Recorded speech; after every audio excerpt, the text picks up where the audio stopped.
먼저 삼성바이오 항제주 관련된 기사들을 좀 보실 필요가 있는데 이렇게 여러분들이 제가 오늘 또 여러분한테는 이걸 보여드릴게요. 일단 제가 카페에 뒀고 지금 채팅창에 남겨놓을 테니까 보시면서 하셔도 되고요. 이거 틀어놓고 얘기들 드릴 건데 지금 보시면 좀 크게 볼 수 있게 해드릴게요. 여러분들 화면 보셔도 돼요. 집 좀 여셔서. 자, 이게 뭐냐면 연구개발, 우리 R&D라고 하죠. 연구개발 관련돼서 매출액과 연구개발비에 대한 부분이 나와 있는데 이 기사들에 대해서 여러분이 보시면 연구개발비를 많이 쓴다라는 생각을 할 수 있게 기사들이 써져 있습니다. 그래서 여기 화면 보지 마시고 지금 보시면 그냥 12%, 8%, 뭐 19%, 20% 많으면 30%에 대한 수준인데 일단 제가 아까 우리 바이오 제약사 관련해서 1, 2부터 3위 또는 5위까지 말씀드렸죠. 그 부분 생각하면서 보시면 될 것 같고 기사들도 중요하지만 제가 여기서 여러분들에게 드리고 싶은 얘기는 뭐냐? 일단 이 기사만 보면 국내 기업들이 R&D 투자를 강화하고 있다. 투자를 강화하고 있는 건 맞아요. 근데 그걸로 인해서 뭐 매출이 상승했다라고 바라보고 있는 거에 대한 경각심을 좀 가질 필요가 있지 않을까 해서 여러분들한테만 얘기를 드리려고 하는데 일단 조금 다르긴 하죠. 12.8% 셀트리온은 그리고 대웅제약은 19, 제일 많은 데가 SK 바이오팜이네요. 30%.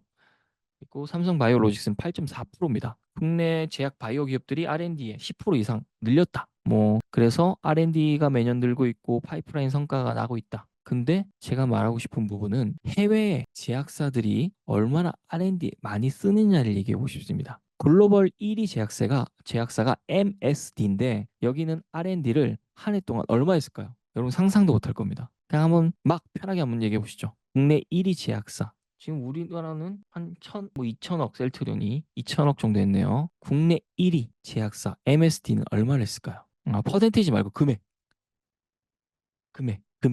자, 국내 1위 제약사 MSD는 40조를 지난해 R&D에 썼습니다. 이게 전체 매출의 약 50% 정도입니다. 그 다음에 존슨앤존스가 151조, 한 20조 정도 되죠. 이 정도예요. 그러다 보니까 파이프라인 수도 많아요. 파이프라인 개수도 많고. 그래서 저는 삼성바이오로직스에 대해서 아직 아까 기사가 잘못됐다라고 생각하지 않습니다. 아직 상승 여력이 있고 15년밖에 안 됐는데 세계적인 기업이랑 어깨를 겨누고 있다. 성과가 대단하다고 생각합니다. 솔직하게 저도 상승 여력은 한 20% 정도 이상은 있다라고 보고 있습니다. 그래서 지금 사더라도 최소 10%에서 20%는 수익을 볼 수 있는 구간이 있을 거라고 생각합니다. 그리고 앞으로의 바이오 관련돼서는 회사에서 R&D에 대한 투자를 더 많이 해야 되고 그리고 정부 역시도 제도적인 보완이 필요하다는 겁니다. 그래서 뭐 인수합병의 활성화라든가 그리고 뭐 규제 지원이라든가 세제 혜택이라든가 이런 게 있어야지 앞으로 바이오에 대한 부분들이 더 살아날 거라는 생각이 듭니다.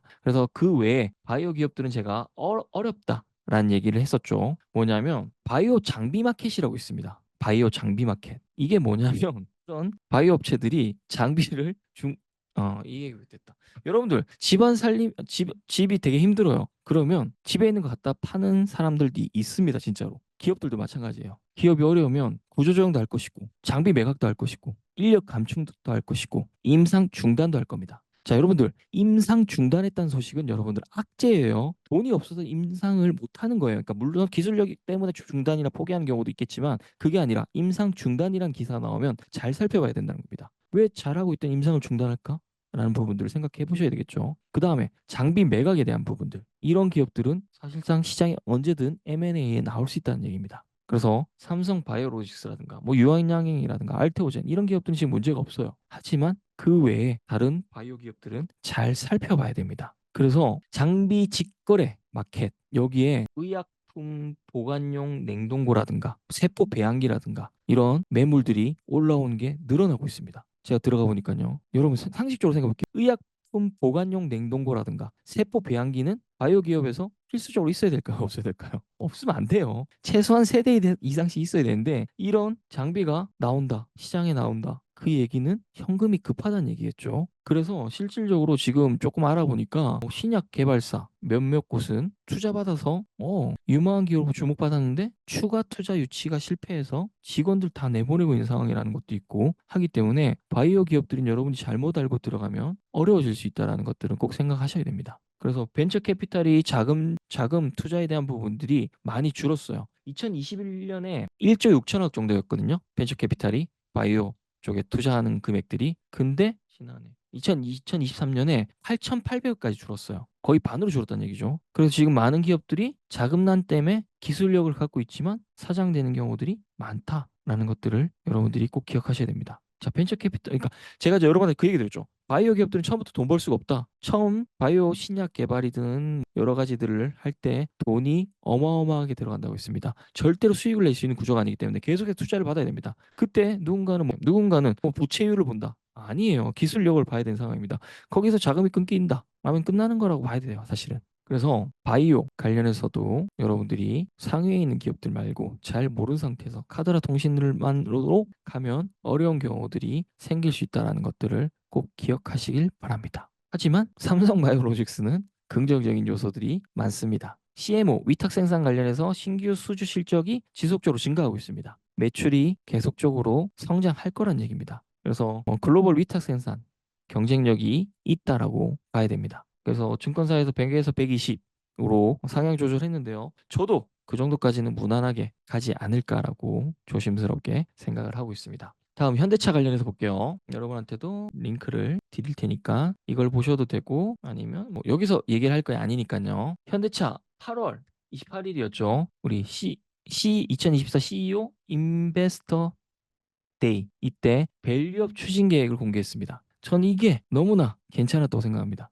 현대차는 이미 밸류업 관련해서 계속 주주 친화 정책들을 얘기했었고요. 공식적으로 밝혔습니다. 주주 환원율, 우리 TSR 개념을 도입합니다. 그래서 27년까지 TSR 35%를 달성하겠다. 이겁니다. 기존 배당 성향이 25%였는데 10%포인트 이상 확대된 겁니다. 제가 여러분한테 주식 모르겠다 하시면 다른 거 하지 말고 현대차만 계속 매월 꾸준히 모으시라고 했습니다. 진심으로요. 그러면 3년 내에 저는 5천만 원 가능할 거라고 보고 있습니다. 그러면 난 주식 모르겠다. 물론 그 중간중간에 다른 변수들이 존재할 수가 있겠죠. 그래서 스터디를 계속 하시는 분들은 계속해서 관련된 내용들을 드리도록 하겠습니다. 그래서 보면 주당이 아니라 주당 최소 배당금을 도입합니다. 분기 배당금이 2,000원에서 2,500원 늘리고 연간 주당 1만 원을 배당한다는 계획이 있습니다. 그리고 향후 3년 동안 4조 원 규모 자사주 소각하겠다. 자사주 매입하겠다. 매입해서 소각할 거예요. 그러면서 자사주 매입 소각은 디스카운트 저평가를 감안해서 실시한다. 이렇게 얘기를 하고 있습니다. 당연히 시장에서는 호평이 나올 수밖에 없겠죠. 자, 그다음 제가 오늘 여러분에게 드리려고 했던 선물이 그거였습니다. 오늘 포스코 그룹이 많이 급등을 했는데요. 포스코 홀딩스라든가 포스코 퓨처엠, 포스코 인터내셔널 이렇게 포스코 계열사들도 밸류업 계획을 수립해서 4분기에 공시하겠다고 했습니다. 참고하시면 좋겠죠. 지금 돈 되는 정보들 드렸습니다. 그래도 모르면 어쩔 수 없겠고요. 그 다음 LG 역시도 밸류업 계획을 수립해서 4분기에 발표하겠다고 했습니다. 제가 여러분한테 긍정적으로 평가했던 기업들 이렇게 밸류업 계획을 수립해서 4분기에 밝힌다고 얘기했습니다. 제가 여러분 대표적으로 얘기하는 게 현대차, 삼성 얘기하면서 그 외 LG 그리고 포스코 그룹들 얘기를 드렸었죠. 자, 앞으로의 흐름들을 한번 지켜보시면 좋을 것 같습니다. 그 다음 여러분이 SK 자회사 여기도 좀 살펴볼 필요가 있다고 생각합니다. 제가 대표적으로 말하고 싶은 업체가 있는데요. 나중에 스터디를 계속 하시는 분한테 또 선물로서 드리도록 하겠습니다. 절대 잃지 않는 투자가 될 거라고 100% 확신합니다. 99.9도 아니고 100% 확신합니다. 그래서 스터디 하시는 분들한테만 선물로 제공하도록 하겠습니다.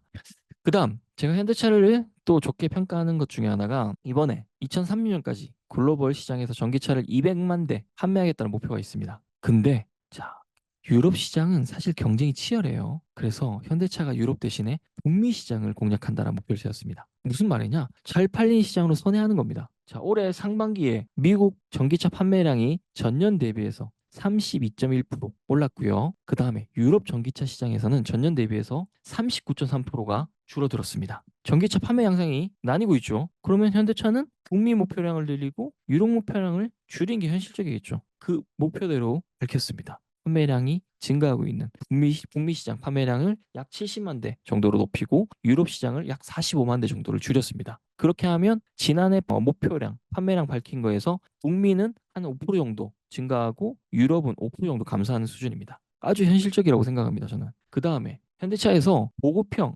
NCM, 니켈, 코발트, 망간 배터리 개발도 시작을 합니다. 이런 부분 역시도 저는 아주 긍정적으로 보입니다. 보급형 NCM 배터리 같은 경우는 기존 NCM 배터리보다 가격이 높은 니켈 함유량을 낮춘 게 특징이에요. 그 다음에 에너지 밀도가 개선되는 시키는 작업들도 추진합니다. 그래서 2030년까지 NCM 배터리 에너지 밀도를 20% 높여서 가격 경쟁력과 성능을 확보한다. 이런 계획이 있습니다. 물론 계획이기 때문에 지켜봐야 되겠죠. 이런 부분들이 저는 아주 긍정적으로 보여집니다. 그리고 제가 말한 현대차는 여러분들이 자동차 업체로 한정 지어 보지 말라라고 했습니다. 자, 제가 예전에 테슬라 주가가 100달러 초반에 갔을 때 사람들한테 그런 얘기를 했습니다. 테슬라를 자동차 업체로 보시나요? 아니면 하드웨어 업체로 보시나요? 소프트웨어 업체로 보시나요? 라고 먼저 물어봤고요. 자동차 업체로 보이시나요? 또는 우주 외에 관련된 자율주행부터 그런 업체로 회사로 보시나요? 라고 물어본 적이 있습니다. 무슨 말이냐? 그냥 쉽게 테슬라 사셔도 됩니다라고 엄청나게 얘기를 했었습니다. 테슬라 주가 여러분들 지금 비싸다고 생각하시죠? 우리 스터디에서만 고백한다면 저는 테슬라 주가가 비싸지 않다고 생각합니다. 왜냐? 자동차 업체라고만 바라보는 순간 주가는 비싸다고 느껴질 수가 있겠죠. 전기차 캐즘부터 시작해서 하지만 테슬라의 진짜 가치는 나중에 나오게 될 겁니다. 참고로 저는 머스크는 그렇게 좋아하진 않습니다. 개인적으로는 너무 괴짜기 때문에 좋아하지 않습니다. 그 사람 말 하나로 이렇게 바뀌는 것들이 제가 생각할 때는 긍정적이지 않습니다. 그만큼 영향력을 가진 사람은 좀 무거워야 된다고 생각을 하거든요. 그런 부분에 있어서는 좋아하진 않지만 하지만 테슬라가 지금 갖고 있는 기술력부터 미래의 진보적인 부분들은 많이 앞서가고 있기 때문에 그래서 걱정스러운 우려도 있습니다. 그 사람이 가진 돈과 기술력으로서 악행을 펼친다면 이라는 사실 두려움도 솔직하게 말씀드려서 갖고 있습니다. 왜냐? 많이 아는 만큼 두려워요, 사실 그분이. 그런 게 존재합니다. 자, 무거워지기 전에 넘어갈게요.